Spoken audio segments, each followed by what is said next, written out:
group. Earl, just glad you remembered me. What? Well, yeah, we just, my name is Michelle Hunt, and I'm the chair of the IDEA committee. And, just really excited and happy about our first signature event, how well it went. So thank you, Lisa. Thank you, Arlene. Thank you, Farah. Thank you, Anna. I'm going to be smiling ear to ear for probably a week. But I just wanted to say that, IDEA has been such a great experience. I've been a member for going on 4 years. I started as a mentee, and every time that every year it just gets better and better and better. And I feel like the women that we've met, or I've met through IDEA, even before through the mentorship program, has been fantastic. And to that end, I just kind of wanted to throw it to the moderator, Michelle Calamero from Trio Vest, who's also another fantastic woman that I've met through Toronto Crew on Real Jobs Day. And I just wanted to give her a great shout out because she just got a promotion, and her new title is Senior Analyst Development Reporting. So I just want to, give a cheers and thank you to her for moderating this event and celebrating her, progress and leadership and rising star, and take it off. Thank you so much, Michelle, and thank you for guiding us in our IDEA team. Firstly, I would like to express my gratitude to you, Miss Lisa Wardell, for achieving higher heights on a continuous growth pattern. We're trying to track how many things you've accomplished, and there's too many to count. It's my pleasure to serve as your moderator for this executive, exclusive VIP conversation.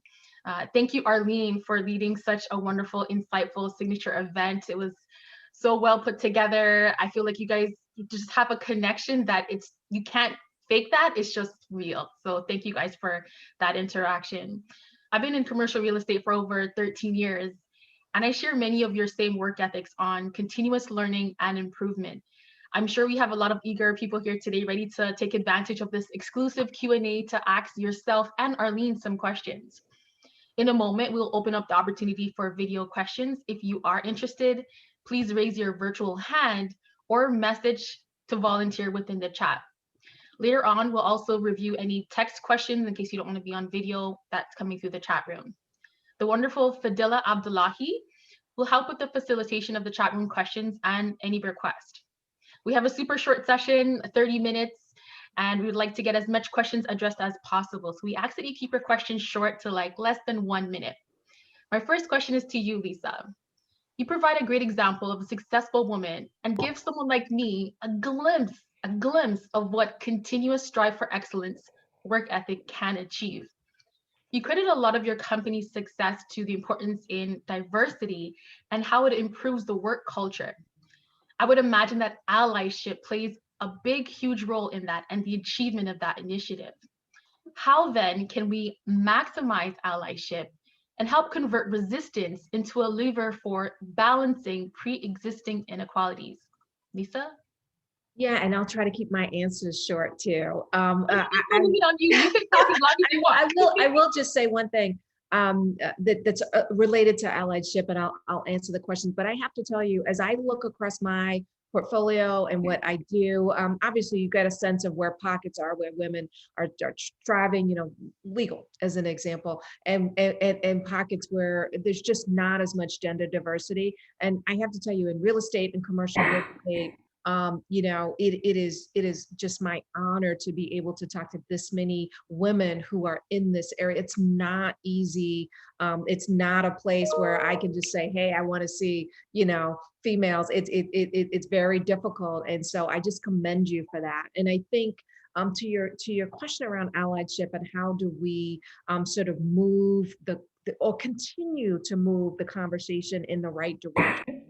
I think that what's most important, it is connecting, right, this diversity and these diversity initiatives to business objectives and outcomes. And so as if I take it from the Adtalem sort of basic level, I told you we're in education, it's all about our academic outcomes. So to use our medical schools as an example, we have residency match rates at 92 and 95% at our two respective schools. It's 94% as the average annual was last year. And so being able to have data that helps you to have these conversations around why it makes sense to have a diverse faculty, a faculty who understands the needs of our students, a board that has diversity and can think about the needs that those students might have that others might not.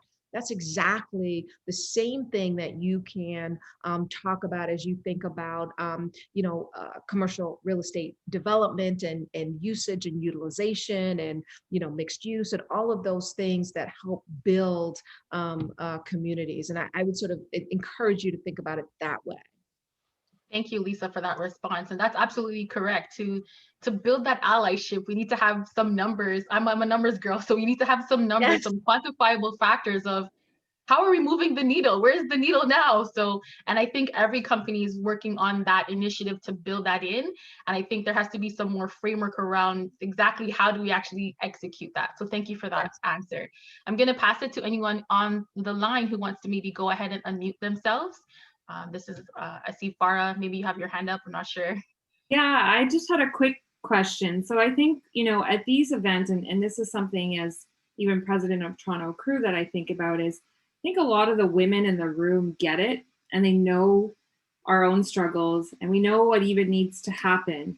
But how do we, without being aggressive about it, get in front of the men, get them to, because it's really them that we also need to hear our voices and to be a part of the solution and to champion the solution and to believe that the problem is real and to give up seats and to give up power and all these things. Like, how do we get them to really make it real for them so that they can participate in the change that we're seeking? Yeah, excellent point. And I would just tell you that from my perspective, I am the eternal optimist, but I got to tell you, right now it is really a watershed moment. People are figuring it out, men are figuring it out, and they're getting it in a way that I just don't believe that they did before. Whether it's men that have young girls who are just like, oh, okay, well, I want it to be different. When we're talking about those women, to men who are seeing the impact of women in these organizations. I think the first thing I would say is we've got to get men to see this through the lens of it's a bigger pie. It is not, you have to give up this seat or power in order for me to get it. It is you always put it right onto the business needs, right? And so our clients are demanding that we come to them with a broader lens and skill set and diverse group as we think through their problems, right? And so if you bring it back to this is what helps us to competitively differentiate ourselves in the market. I think you're going to get hope there because you're going to see more and more of that, and it's sort of going through service providers. It started with law firms. It moved to banks, and the banks kind of put a kibosh on it, and gave you somebody who you're like, is that the babysitter or is that the woman that's on the team? Because you're just like, where'd she come from? But they've had renewed vigor there, and this is one of the last bastions, just like investment management, hedge fund management, things like that. This is a place where you're still pushing uphill, but you are going to be able to use the client experience and demands in order to further your cause in a way that you're saying we're bolstering and strengthening what you all are putting forward as sort of the general population or the power brokers within this organization. And then I think the other, so I think that's sort of, I guess, a little bit of the cynical view, but happens to be true. I think you've got to approach this as a bigger pie and not I'm taking from you. But then the second thing is just this awareness of how things really are versus what they perceive. And we have to do that in a way, right, that where there's absolutely no cause for questioning around what our skills and abilities are, right? So we, as Michelle said, we got to be a numbers person. We got to be whatever that takes to take that off of the table. And I encourage, I should say, earlier stage women, not necessarily age, but earlier in their career stage women to understand that piece. And remember, men are data and problem solve driven. Like they're not, in general, that's a stereotype, but it happens to be true. And so they want a problem and they want a solution, and they, anyone that can be part of that solution, they're going to listen to. And so you have to shift your thinking a little bit to get them included in this broader discussion. Thank you, Lisa, for that. That was an amazing response. And you're absolutely right on, getting that combined win-win. Like, think about how are the clients look at us? What is our competitive advantage? How are we moving forward in the industry? I would hope that governments have some kind of implementation of what are your DEI numbers? Where were they last year? What are they this year? And have some accountability at a higher level. So thank you for that. Yeah, and we are seeing that certainly in the U.S., but I would imagine globally, we are going to continue to see that and see that pressure. And the question is, as women in these professions, are we going to be part of the bar graph, or are we going to insist that that means that we are part of the decision making and the management? Because those are two very different things. 100%. Thank you so much. Does anyone else, Anna, I see you're unmuted. Did you have a question? Sorry, no, I didn't have a question. I just didn't put myself on mute. Fascinating discussion. So I really enjoyed it. Your comments are just, so thought-provoking, and there's so much work to be done. And, everything we can learn from each other about how to make a difference is so important. So thank you very much for that. Yeah. Thank you, Anna. Yeah, it's Tara speaking. It's really important to get beyond that bar graph, and so you tick the boxes, you get your DEI numbers, but it's really having those women at the table, being part of the machine and moving that machine forward. We need to get past just ticking the boxes and making quotas. We don't want to be a quota. I don't want to represent a quota to someone. I want to be at the table, and I want someone to value what I'm saying. So there's the getting them through the door, getting them at the table, but making sure they stay at the table and they be part of setting that table for future. Right. Yeah, that's exactly right. And look, I do think that part of this virtual world that we are currently living in, hopefully not for too much longer, but we've certainly been living it for a year or so, can really help level the playing field in some senses from that perspective, right? So there's the things we lose, people talk about the water cooler conversations and the happy hours and things like that. And obviously, I think in general, women are, we like that connection. People in general, actually. But at the same time, what I'm seeing is an ability to sort of manage across the gallery landscape, if you will. And I'll give you an example. I was on a call. So by now, everybody who works with me knows you better bring some diversity to whatever you're bringing. And I was on a call with an outside consultant that was doing some technology diligence for us for this huge transaction that we're doing. So it was big enough that I needed to be on this. And, there was a woman, there's always one person, man or woman, that clearly did the spreadsheet and did all the work. Like, it's kind of obvious who that person was. And then there's the people who talk. What this guy was doing is he was acknowledging that, I think her name was, I'll just call her Madeline or something to begin with, Maddie. She was acknowledging that Maddie had done the work. And then Maddie, so he'd say, I'll let Maddie answer this. So I'm like, woo, go team. And then she would answer it. And then he would repeat everything that she said right after she said it. Right. And so he did it 3 times. And then I finally came off of mute and said, I am understanding what Maddie is saying to me. So if at any point I feel confused, I will ask you to come off mute and mansplain for me. But right now, I am really understanding what Maddie's saying right now. And I actually really did do it in that sense.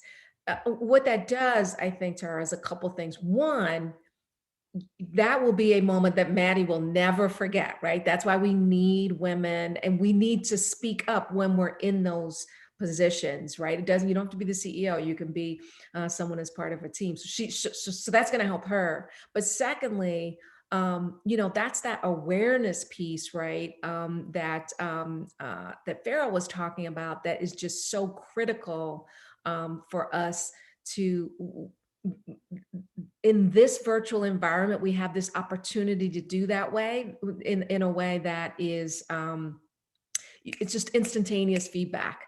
And I don't mean, you get on a call and call people out, every 5 minutes, but there are times when we're able to do that in a way that we would not otherwise have been able to do it. And I think we all need to use those moments to move the agenda forward. Absolutely. Thank you for that, Lisa. Victoria, I see you're unmuted. Did you have a question? Yeah, one of the things that I so appreciate of the many things about this dialogue is there's no question there have been advances in where we are with respect to all aspects of diversity. When you look at the Toronto Crew organization, many of which have known each other for almost 20 years. And so you kind of look at where we were and where we are, and we need to take pride in the collective on being an influencer to the advancements that we've made. But one of the things that I'd welcome, Lisa, some commentary on is that as much as you can promote the importance of it in a corporate organization or in a multidisciplinary team environment, there still has to be a very big focus in my experience, in my current opinion, on giving the individuals that are a part of the diversity landscape the proper tools. Like, nobody understands when I candidly ask senior management, okay, why didn't you hire her? What was the real issue? And they say, Victoria, I'm not allowed to say this. And I said, I know you're not allowed to say this, but I won't learn until you tell me. Yeah. As I coach teams, she's just got to be lower maintenance. She's high maintenance. And you know what? We love her contribution, but as you advance in the organization, you need to focus on larger contribution, less maintenance. And he said, the other thing too is that you spend too much time raising her hand. And you do that with people. So Lisa, I really look to how do we not only continue to address and be influencers to the diversity environment, which can be a challenge, but at the same time, you've got a whole bunch of learning and training. I mean, it's one thing to really want to get in the room, but once you get there, all of us have to have a bit of a self-talk and change a little bit.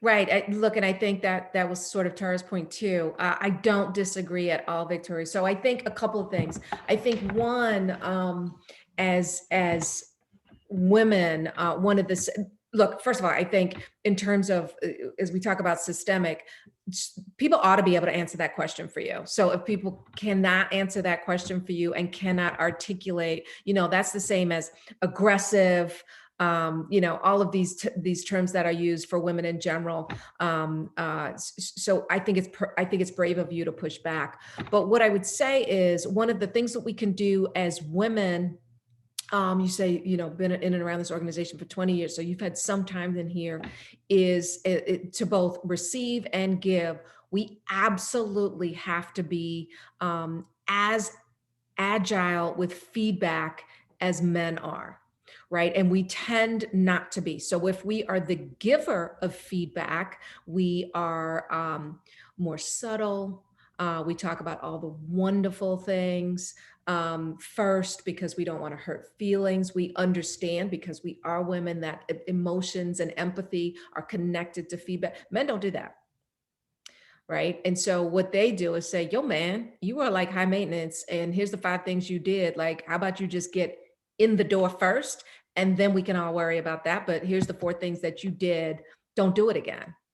Right. So the first thing we can do is be direct with our feedback and accept that, because, you know, I don't have time, you don't have time to spend time giving people feedback, even harsh feedback, unless you cared about that person. So you sort of got to start with, if anybody is giving me any feedback, it's because they care. Because if they don't, they'll be like, great job, Lise, you did a great job on that panel. You won't hear from me for the next 10 years, but I thought you were super, right? So I think part of it is we have got to get over the hang up as a group, and I talk to my women's group about this all the time, of feedback. If you're getting it, first of all, start to see the differences in feedback between when men give you feedback and when women give you feedback. If men are not giving you feedback, make them give you feedback. Bother them until they give you feedback, because if you bother them, they'll give you the true feedback, because now you're bothering them. And then see how that calibrates to your own personal, you know, how do I come across? And then it always will make us emotional, because we're emotional. Just keep that, do it in your bedroom, and then come back out and just say, thank you so much for that feedback. If we just did that one thing, and I personally, just so you know, I'm not blaming us. The system is wrong. I'm just telling you, if you want to change that system and get into the room and be able to participate at the table, as Tara said, that is just one thing we can do for each other that would help immensely. And I do it with the women on my team, because I would rather they get used to that from me than from a board or you know, a senior man who's gonna, you know, rip them up and down and not even know he's doing it. That's amazing. Thank you for that, Lisa. And you gave me a new perspective in trying to know the difference between the feedback coming from a woman or coming from a man. I've never actually asked anyone who's a male, other than managers. If they're not my manager, your opinion to me was like, you know, not relevant. But to go to someone as a male figure and say, what is your feedback on me? And it's that perception of how do you see me in this environment, that would probably change the game as well for a lot of people. So thank you for that. And look, I would say 2 things. People who are not your manager actually have really, really good feedback for you, because they're not being calibrated on what they told you, what they didn't tell you, you know. So they're actually really good people to get feedback from. And secondly, when you think about, this is terrible, I'm like doing this whole gender thing, but when you think about men, you can't go to them and say, what do you think about me, Michelle Caballeros? How do I? Men don't do that. You have to come out of the meeting and say, what were the 2 things that I said that you listened to and that you thought were helpful? And what annoyed you about that? Or what was boring? Or when you got on your iPhone, what did I say? Like, immediate, responsive, and then you have to take it and put it together. You're not, in general, unless you have a very caring, you know, male manager, you're not going to get, here's the top 5 things I like, you know, here's how I think about you as you're not going to get that. You got to go for immediate. And then what does that mean? How are they thinking about that as it relates to, because what men are looking for, at most executives, to be fair, I look for this sometimes too, but just to give you the insights, this is the VIP inside scoop. They're just looking for people who make their lives easier, not harder. Right. And so this notion of she's high maintenance is, you know, do I have to spend 7 minutes more because, you know, she wants to be super thoughtful or super comprehensive, and how can I get what I need out of her? I mean, it sounds very draconian, but that is actually how male executives work, just so you know. 100%. Thank you for that. And one of my mentors told me, you have to ask the question, how can I add value? I mean, I'm perceptive, so I try to add value already, not even asking about it. But if you directly ask them, how can I add value? That definitely opens up a window. We're running low on time, but I have Hannah on the line. I just wanted to give her an opportunity to ask the question. Yeah, Lisa, it was a great conversation. Can you all hear me? Yes. Perfect. So I was just really wondering, Lisa, about what you said about the funnel, widening that funnel. And I was really wondering about, I mean, the funnel has different forms, right? And there's moments where it just really tightens and very few people get through. Um, from your experience, where are those in an organization? And what can we do about these really tight areas? Like from, I don't know, leadership to board, there are certain places where it just kind of constricts, and we all see that happen. So what can we do in order to kind of widen it at that point, that specific point?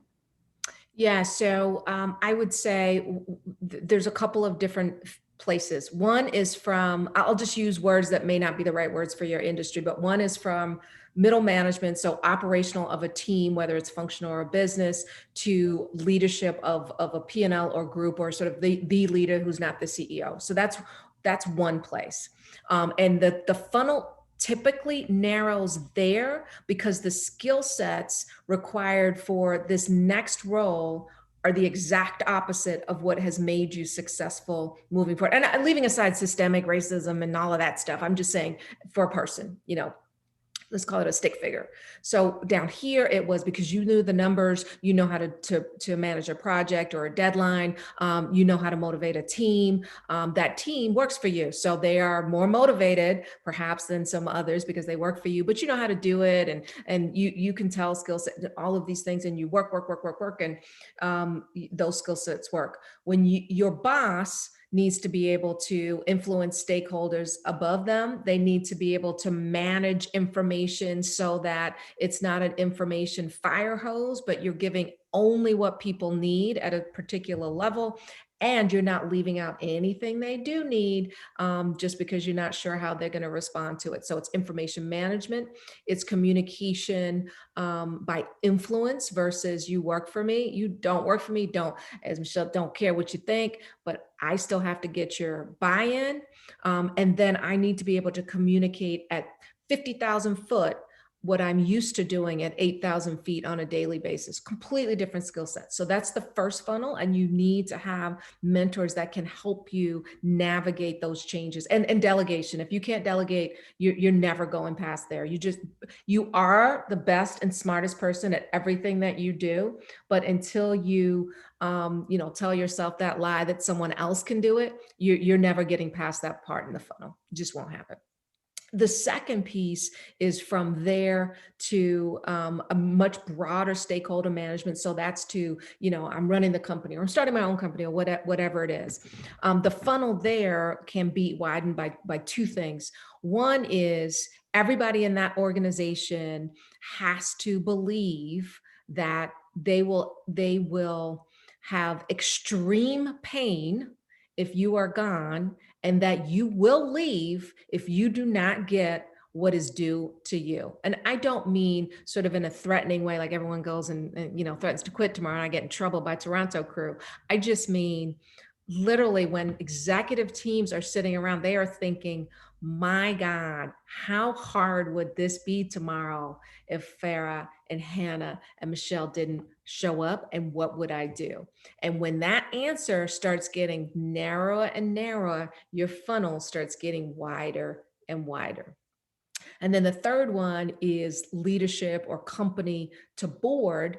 And there, I said a little bit of it, but one, just pick your thing, like what's your thing? And it can be diversity, particularly these days, but it should be audit numbers, or you understand how sales and compensation connect to each other, or you understand networking and sales and clients, or you've got a digital marketing pension or whatever it is, and start being known for that thing versus I'm the person that wants to be on a board and you should talk to me about it.